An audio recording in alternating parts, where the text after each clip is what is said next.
At issue this week, the debate over Alberta's gender policies lands on Parliament Hill after days of questions. Pierre Poilievre weighs in. I think we should protect children, let them make adult decisions when they become adults. So you do support age restrictions? You are against puberty blockers for kids under the age of 18.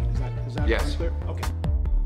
So what to make of Poilievre's response to the policy and to the media when pressed?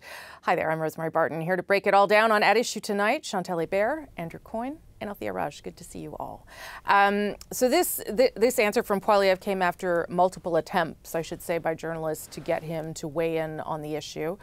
We can talk about his response to reporters in scrums, but let's start with where he came down and what he did, what he was willing to say about where he stands on the policy and what that tells us, I guess, about the Conservative Party's position on this. Chantal, do you want to start us off? You said weighed in. It looked to me like he was the guy on the beach who put his toe in the water and decided it was a bit too cold, and went back to the beach. It's clearly not a conversation that he wants to have, and not one that he wants to be a big part of, and with good reason. You saw it this week. Even within the Conservative movement in the larger sense, Premier Smith is in one place, as are others, but Premier Ford is not. I don't think this debate would do any good to the Conservatives in Quebec. So I think bottom line, he's really trying to walk a very fine line. I'm not sure that it's not a lose-lose line, whatever he says. Yeah, I mean, it's not, it is also something that is been discussed inside the federal party, Andrew. It's not like this is coming only because Alberta's done this. The Conservative delegates voted in favor of some policies on gender identity. And so those have also been put forward to Pierre Poilievre as the leader.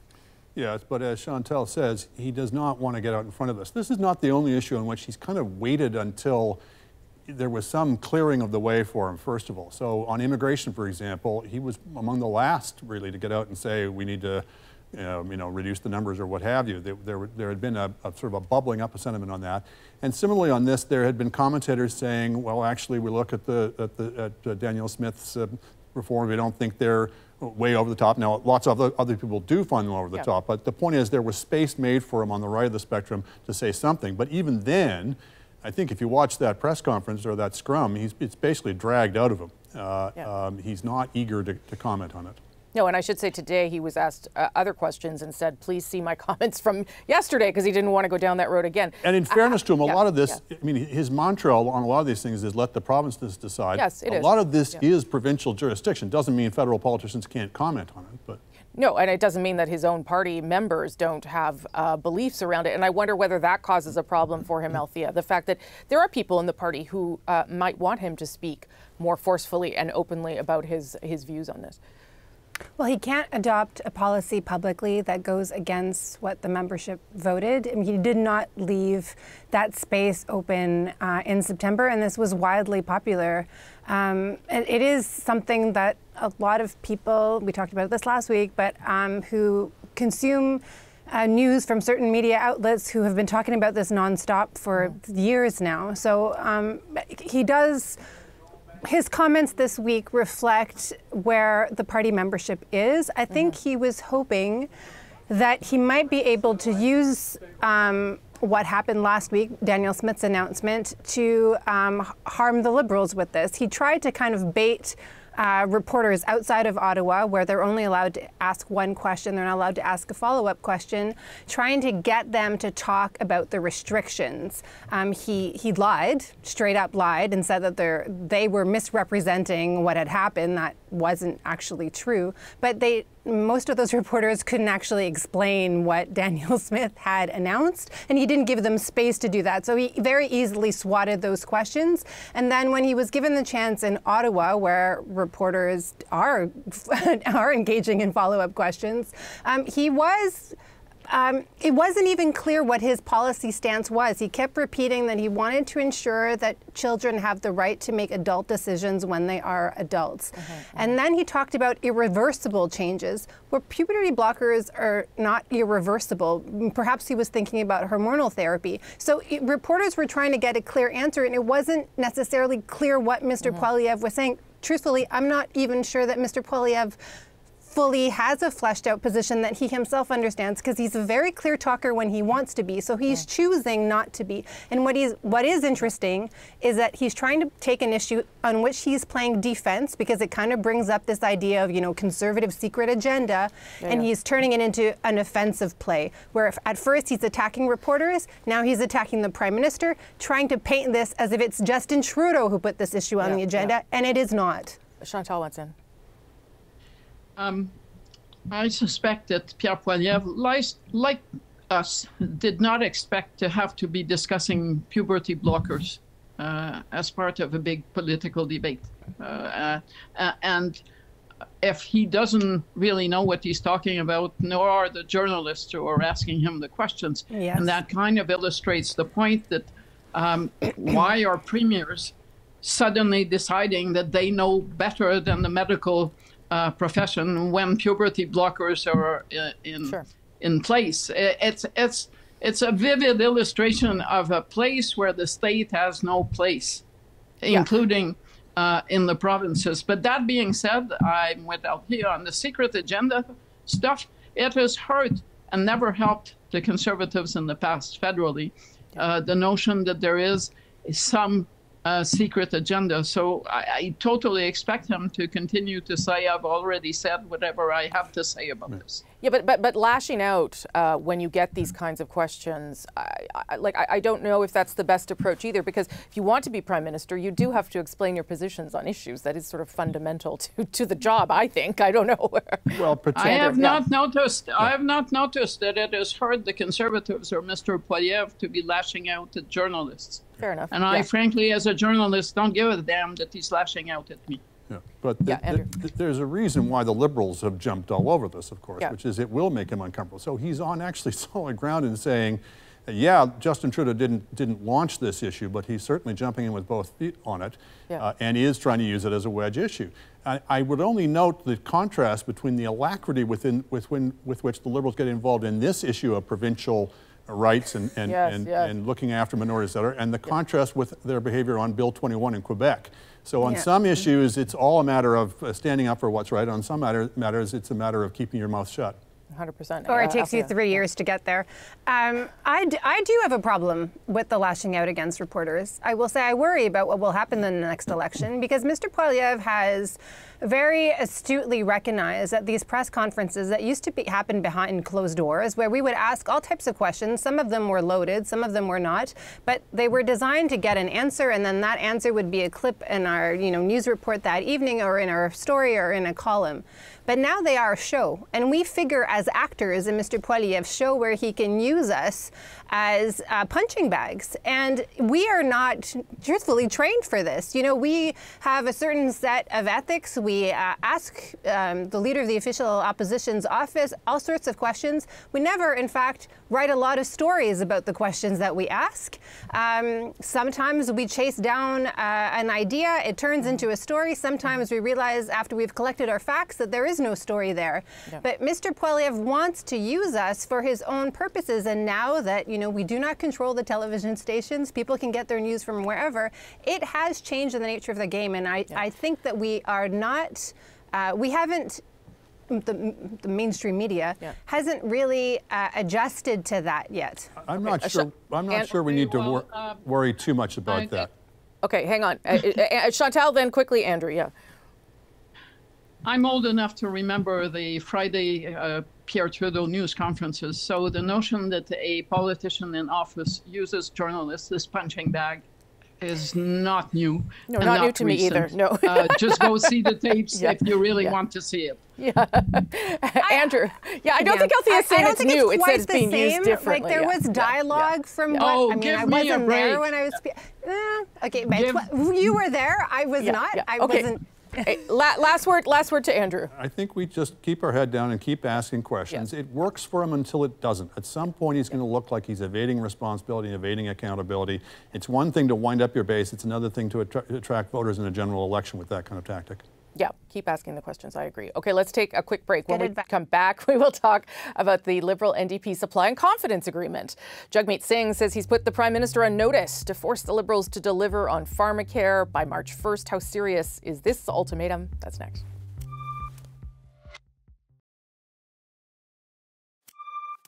The NDP are once again threatening to end their deal to prop up the Liberal minority government. After a meeting with the PM, Jagmeet Singh drew a line in the sand. We are very serious that pharmacare has to be delivered. We need to see legislation and some additional steps. And I made that very clear to the Prime Minister. I put him on notice that we expect that by March 1st. If not, there will be repercussions. So what's to be made of these latest threats from Singh? Should the Liberals be concerned about losing NDP support? Or is Jagmeet Singh posturing for a political win for his own party? Let's bring everybody back. Chantal, Andrew, Althia. Andrew, why don't you start us off here? It kind of feels like the boy who cried wolf. Like that's kind of the vibe I'm getting off of this. But it might be also effective because he is getting things from the government. Yeah, depends what you mean by things. He is not going, I mean, I'm not privy to the Liberals' innermost thoughts, but I'll go out on a limb and say he is not going to get single-payer universal pharmacare out of the Liberals. We can't afford it fiscally. Yeah. It is not a political winner for them. Most people have, drug coverage at their employer that they're perfectly happy with. Being told you have to take the public plan, I don't think would be a real winner for anybody. So that's not going to happen. Whether he will accept a lesser, more targeted plan, we shall see. I think one reason why he might make good on his threat and it not actually amount to much is just because you end the supply and confidence agreement does not mean you bring down the government. It just means you revert back to minority governments as we've always known them. Yeah. And it may suit him. This may be a good time to get out from under the Liberal embrace and strike out a more separate identity for the NDP, and that may be what happens. Chantal? There are New Democrat strategists who apparently believe that if they walked away from this agreement, they would have time to showcase the NDP as the real alternative to Justin Trudeau. I'm not sure that I see any evidence of that. They would have a major Quebec problem. They're not going anywhere. There's no orange wave in the making here. Yeah. But you could see it as an early attempt to put lipstick on a pig, as in whatever comes out, he can say, well, you see, I forced them to come up with something in time for my deadline. But Andrew is right. The NDP does not hold the balance of power in this parliament. It has to share it with the Bloc Québécois. Yeah. So between the two of them, I don't think we're going to be precipitated in an election that neither party really wants. Althia. Yep, I agree with all of that. The Liberals seem to think that a deal is still possible in the making. I have a hard time seeing where that middle ground is, but if you parse Mr. Singh's word in that press conference, he did really just talk about introducing a piece of legislation that lays the pathway for a universal system. So he didn't even say he's requiring the Liberals. He wants the Liberals to have a single payer, but doesn't necessarily mean that, there's a fixed deadline before the next election. It's just legislation being tabled. So I don't know. We had also heard that there might be, like, the middle room might be a universal coverage plan for very, very expensive drugs. That still seems to be something that's being discussed. But I agree with Andrew, and I think Chantal, I'm not sure there is a lose-lose here for the NDP. It seems like there's a win-win. Like, either you leave with everything you wanted and you get to claim victory, or maybe this is the time that you've been looking for to distinguish yourself from the Liberals, pull away, do a more ad hoc thing like Jack Layton had done with Stephen Harper. And, the Liberals are so down in the polls that they're basically competing almost at the same level with the NDP. So maybe this is a good time to do that. And And the Bloc Québécois seems these days more and more bullish against Pierre Poilievre and the Conservatives. So it might also be, you know, not a bad thing for the Liberals to have a secondary partner here. Isn't the lose-lose, though, that the NDP doesn't get credit for anything? I mean, isn't that what the Liberals are counting on? That we get to the election and no one can remember anything that the NDP did? I think the NDP will remind us about dental care every single day. Chantal, fair enough. Well, but they certainly have been reminding people every single day, and they have seen no evidence that it does anything for them in public opinion polls, and they have seats that are on the line, actually. They're not necessarily looking at gains, they're still playing defense. So the worst question I would ask if I were a New Democrat looking at all this is not whether it's win-win, lose-lose, it's what if it doesn't really matter? Well, let's remember, the reason they got into the supply and confidence agreement was really as a defensive mechanism, so they wouldn't have to answer the question every day, why are you propping up this government? It gave them a ready-made answer. If that's no longer needed, and I think the low ebb of the Liberals' fortunes gives them some room to distance themselves, it doesn't mean they want to force an election, because the NDP isn't doing that great either, but it may be the time to put some distance between them. Well, and to Chantal's point, if they're not getting credit for the wins that they have already had, what's the point of trying to push for more wins? Why not create that space that distinguishes yourself from the governing party? Chantal, let me get you to weigh in on what Althia said there about the Bloc being more bullish against the Conservatives. Do you see that too? And is that because there's something to worry about in Quebec for the Bloc? To worry about, I don't think we're there yet. But I do believe that two things. The Bloc Québécois leader, Yves-François Blanchet, is not going out of his way to put the Liberals on trial, because what he does not want is for Quebec voters to suddenly want a change in government. At that point, the Bloc is not the answer. But the other thing that I've perceived, just looking from the outside, is there is a lot of personal bad blood now between Mr. Blanchet and Mr. Poilievre, and anything that looks like a win for the Conservatives, the Bloc will oppose. Althia, you want to weigh in on that? Yeah, I mean, we had a press conference, I think it was like 2 weeks ago, where Yves-François Blanchet, even in English, went out of his way to say that, I'm not sure that I'm even allowed to use this word on the air, but, you know, that Pierre Poilievre did not have an economic policy, and then used a word I'm not supposed to use, I think. He was very, like, he went all in on a very personal attack against the Conservative leader that seemed to kind of come out of nowhere. And in scrums, he does his best to distinguish himself. Yes, he still attacks the Liberals, but he's really trying to, he talks about Pierre Poilievre more than he talks about Justin Trudeau. It's often very much in contrast, how the Conservatives are not doing enough, how their values are not in line with Quebecers constantly. So it is, you've seen the Conservatives, itching up in public opinion polls in the province. And so perhaps Chantal is right that they don't have anything to worry about at the moment, but they are breathing down the Liberals' necks in terms of being number 2 in the province. I'll give you a last quick word, Andrew. Yeah, they had something of a surge going on in Quebec until about a month or two ago, and then it seemed to top out. Now, what happens when you get close to the election and it looks like Ontario is going to go Conservative in a big way, if that's the case? It'd be interesting to watch Quebecers' reaction then. See, I said we were going to just talk. Last word. But the last time that happened, Quebec voted for the NDP. That's right. We have to take a short break here, but when we return, we'll discuss Bell Media's latest round of cuts and how the government is responding to the loss of more Canadian journalism. That's next. Bell Media has announced a new round of cuts. 4,800 jobs are being slashed. Multiple newscasts will end, as will 45 regional radio stations. The company also partly blamed the federal government. I'm extremely disappointed in Bell Canada's decision for many reasons. One of them is because in the past decade, when acquisitions were allowed for those big companies to acquire television station or radio station, it came with the promise that they would deliver on news content. And today, they are backing from that promise. So should the government accept any of the blame that Bell Media is putting on them? And is there anything the government should be doing here from a policy perspective? Let's bring everybody back. Chantal, Andrew, and Althia. Althia, do you want to weigh in here? I mean, Bell Media is pointing to C18 and C11 as reasons that they are not making money. They are making money. But they are looking for people to blame in this. It does, I guess, raise the question about how much a government should get involved in keeping journalism alive in a country. I don't know where you want to take it, but your thoughts. They are still making money. They're just, the ecosystem has drastically changed. Like basically, if you had a CTV television station, you basically had a license to print money, and you don't have that anymore because a lot of people are not watching television. Very few young people, in fact, even have television.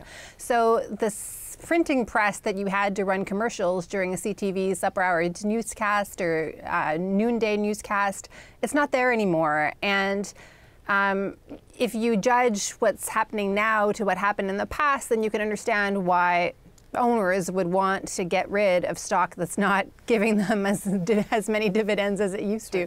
Yeah. So that's understandable. I can also understand the government's point. C18 is, in my view, a very badly crafted piece of legislation, and they allowed broadcasters to reap part of the benefits of that, in part because of CTV's lobbying. So it's totally understandable the Liberal government feels like crushed and deflated with an announcement like this today. Yeah. But it represents a fundamental shift in the news ecosystem. The answers that the government has put forward really are not enough and don't address the changes that are coming. And I don't know if, in 20 years, we will be living in a similar ecosystem. Like young people are not reading newspapers. Nobody's watching supper hour newscasts. So it's like we're trying to fit a square in a round hole. I don't know what the answer is, but it's just a really sad day. And maybe we need to think more about not-for-profit models and other such things, like what will the future look like? Yeah, Chantal? I find it pretty rich that governments who have been giving money to the industry in all kinds of ways should be blamed for the failure of the industry to find a model that works in a new environment. But I don't for a second believe that if the government poured more money into this sector, it would save a way of transmitting and consuming information that is now the past. Yeah. That's not going to happen. People will not go buy more TVs to watch more commercials over supper hour news if government give them more money. So up to a point, these companies were happy when they were making profits.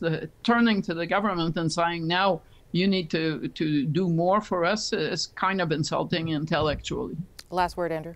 The best news in all this was Santon saying we're not giving any more public money to Bell. Bell has a lot of gall to be saying, yeah, we had C18 and C11 and everything else. We were given regulatory relief on takeovers, but it wasn't nearly enough, and it's the government's fault that we're now doing this. But so what else is new? This is what the people who are pleased to call themselves the cultural industries always do, is they say, give us regulatory relief, give us subsidies, give us protection from foreign competition, or even better, let us show exclusively all the rich, the American content that people want to watch, so we can then use those fat profits that we earn to spend it all on Canadian content and on employing people. And then, lo and behold, when time comes to do that, they don't actually deliver. Now, the lesson in that is not give them more because maybe they'll do it this time. The lesson is let's get out of this game. The industry, the news industry, has to figure out a new business model. Everything the government's been doing has basically been telling them you don't need to. You can keep on doing the same old, because we'll be there to catch you. This is the kind of public relations black eye that you get as a result of that. I don't anticipate, but I hope they'll learn their lesson from this.